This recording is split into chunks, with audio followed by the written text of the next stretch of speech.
በስመ አብ ወወልድ ወመንፈስ ቅዱስ አሃዱ አምላክ አሜን። ይህንን መልእክት የምትሰሙ ሁላችሁም በያላችሁበት ሰላም እግዚአብሔር ይብዛላችሁ። የሰላም አምላክ ባለብዙ ምሕረት የሆነው ልዑል እግዚአብሔር ምሕረቱን፣ ቸርነቱን፣ ይቅርታውን፣ ጥበቃውን፣ ትዕግስቱን አብዝቶልን ይህችን ዕለትና ሰዓት ደግሞ በዕድሜያችን ላይ ጨምሮልናልና ስለዚች ቀን ስለዚችም ሰዓት አምላካችን እግዚአብሔር ስሙ የተመሰገነ ይሁን። የእግዚአብሔር ቀኝ ኃይልን አደረገች፣ የእግዚአብሔር ቀኝ ከፍ ከፍ አደረገች። መዝሙረ ዳዊት መዝሙር 117 በቅንፍ 118 ቁጥር 15ና 16 ላይ የተገለጸ ቃል ነው። የእግዚአብሔር ቀኝ ኃይልን አደረገች፣ የእግዚአብሔር ቀኝ ከፍ ከፍ አደረገች አለ ልበ አምላክ ዳዊት። በሕይወቱ የሚያውቀውን የእግዚአብሔር ትድግና የእግዚአብሔር ምሕረት ከእርሱ ጋር እንደሆነ የዘመረበት የመዝሙር ክፍል ነው። ወደ እግዚአብሔር ቀኝ ሲባል ሁሉን ቻይነቱን፣ ሁሉን ማድረግ የሚቻለው፣ ሁሉን ቻይ፣ ሁሉንም ጀምሮ መፈጸም የሚቻለው አምላክ መሆኑን የሚያስረዳ ቃል ነው። እግዚአብሔር ሁሉን ይችላል። ይልቁንም ደግሞ ለሚደገፉት የእግዚአብሔር ቀኝ የእግዚአብሔር እጅ ምን ያህል ብርቱ እንደሆነች እውነት ነው። ከእግዚአብሔር ጋር የሚጣሉ ይደቃሉ ተብሎም ተጽፏል። እግዚአብሔር ለሚደገፉበትና ለሚያምኑበት ደግሞ ቀኙ ከፍ ከፍ ታደርጋለች፣ ኃይልንም ታደርጋለች።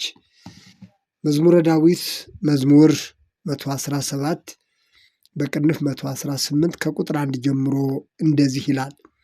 እግዚአብሔርን አመስግኑ ቸር ነውና ምሕረቱ ለዘላለም ናትና። ቸር እንደሆነ ምሕረቱ ለዘላለም እንደሆነች የእስራኤል ቤት አሁን ይንገሩ። ቸር እንደሆነ ምሕረቱ ለዘላለም እንደሆነች የአሮን ቤት አሁን ይንገሩ። ቸር እንደሆነ ምሕረቱ ለዘላለም እንደሆነች እግዚአብሔርን የሚፈሩ ሁሉ አሁን ይንገሩ። ቸር እንደሆነ ምሕረቱ ለዘላለም እንደሆነች እግዚአብሔርን የሚፈሩ ሁሉ አሁን ይንገሩ። በተጨነቅሁ ጊዜ እግዚአብሔርን ጠራሁት፣ ሰማኝ አሰፋልኝም። እግዚአብሔር ረዳቴ ነው፣ አልፈራም። ሰው ምን ያደርገኛል? እግዚአብሔር ረዳቴ ነው፣ እኔም በጠላቶቼ ላይ አያለሁ። በሰው ከመታመን ይልቅ በእግዚአብሔር መታመን ይሻላል። በገዢዎች ተስፋ ከማድረግ ይልቅ በእግዚአብሔር ተስፋ ማድረግ ይሻላል። አሕዛብ ሁሉ ከበቡኝ፣ በእግዚአብሔር ስም አሸነፍኋቸው። መክበቡንስ ከበቡኝ፣ በእግዚአብሔር ስም አሸነፍኋቸው። ንብ ማርን እንደሚከብ ከበቡኝ፣ እሳትም በእሾህ ውስጥ እንደሚነድ ነደዱ፣ በእግዚአብሔር ስም አሸነፏቸው። ገፋኸኝ፣ ለመውደቅም ተንገዳገድሁ፣ እግዚአብሔር ግን አገዘኝ። ኃይሌም ዝማሬም እግዚአብሔር ነው፣ እርሱም መድኃኒት ሆነልኝ። የእልልታና የመድኃኒት ድምፅ በጻድቃን ድንኳን ነው። የእልልታና የመድኃኒት ድምፅ በጻድቃን ድንኳን ነው። የእግዚአብሔር ቀኝ ኃይልን አደረገች፣ የእግዚአብሔር ቀኝ ከፍ ከፍ አደረገችኝ። የእግዚአብሔር ቀኝ ኃይልን አደረገች። አልሞትም፣ በሕይወት እኖራለሁ እንጂ የእግዚአብሔርንም ሥራ እናገራለሁ አለ። ከመዝሙሩ የተወሰደ ክፍል ነው። የቀረውን ክፍል እናንተ ማንበብ ትችላላችሁ። የእግዚአብሔር ቀኝ ኃይልን አደረገች፣ የእግዚአብሔር ቀኝ ከፍ ከፍ አደረገች። የእግዚአብሔር የምህረት እጅ እንደዚህ ናት ወገኖቼ። የእግዚአብሔር እጅ በምህረት ስትገለጥ እንደዚህ ናት። በሚታበዩበት ደግሞ የእግዚአብሔር ቀኝ ታደቃለች። እግዚአብሔር በምህረቱ ሲገለጥ እግዚአብሔር ለሚያምኑበት ለሚደገፉበት የእግዚአብሔር ቀኝ ከፍ ከፍ ታደርጋለች። የወደቁትን ታነሳለች።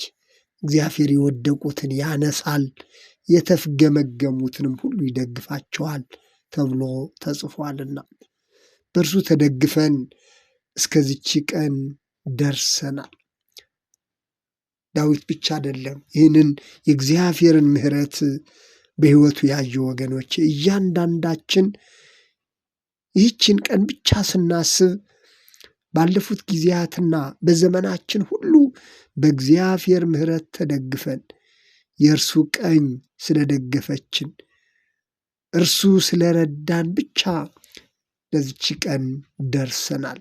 ዳዊት ይህንን የምስክርነት ቃል በመዝሙሩ ደጋግሞ ገልጾታል ወገኖች። ዳዊት ይህንን ይናገራል። ያየውን የሆነለትን እግዚአብሔርን አመስግኑ እያለ ስለ ምሕረቱና ስለ ቸርነቱ እግዚአብሔርን ሲያወዳድሰው አይተናል። እኔና እናንተስ ስለ እግዚአብሔር መስክሩ ብንባል የሆነልንን በቀኙ ተደግፈን በምሕረት እጆቹ ተደግፈን ያለፍንባቸው ቀናትና ዓመታት ምን ያህል ብዙ እንደሆኑ ምን ያህል እናስታውሳለን ወገኖቼ። ከዳዊት የበለጠ ንጉሥና ገናና ዝነኛ ሰው በምድር አልነበረም።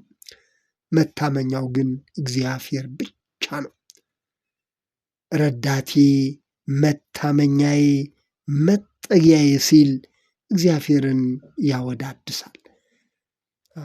ይህንን ቃል የምናገኘው በዳዊት መዝሙር ብቻ ነው።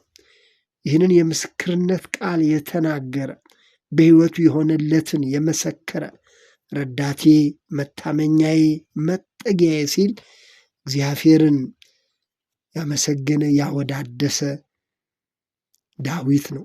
መታመኛዬ የሚለው ቃል በዳዊት መዝሙር ብቻ የተነገረ ቃል ነው።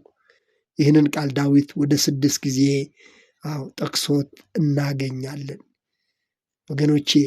ይህ ቃል ለእያንዳንዳችን በዘመናችን የሆነልንን ነገር እንድናስታውስ የእግዚአብሔር ቀኝ እንደደገፈችን፣ የእግዚአብሔር ቀኝ ከፍ ከፍ እንዳደረገችን፣ የእግዚአብሔር ቀኝ ከወደቅንበት እንዴት እንዳነሳችን ዳዊት በመዝሙሩ የመሰከረው ይህ የምስክርነት ቃል የሁላችንም እንደሆነ በእርግጠኛነት የሁላችንም በሕይወታችን የሆነ ጉዳይ መሆኑን ሁላችንም የምንመሰክረው ቃል ነው።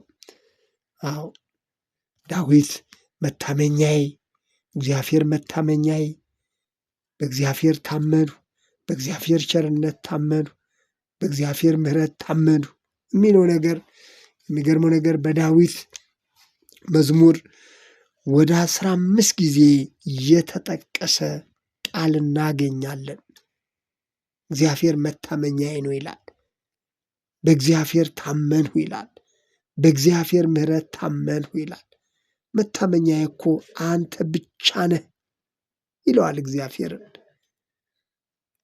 ይህንን ቃል ስንሰማ፣ ይህንን ቃል ስናስብ፣ ይህንን የመዝሙር ክፍል በእውነት ተደጋግሞ የተገለጸው ቸር ነውና ምሕረቱ ለዘላለም ነውና እየተባለ የተነገረው ይህ የመዝሙር ክፍል ለእኔና ለእናንተም በተትረፈረፈ ቸርነቱ በምሕረቱ ብዛት ያኖረንን እግዚአብሔርን ስናስብ ዳዊት የዘመረው መዝሙር ዛሬም እኔና እናንተ በእግዚአብሔር ፊት ልናመሰግነው የሚገባ የመዝሙር ክፍል ነው።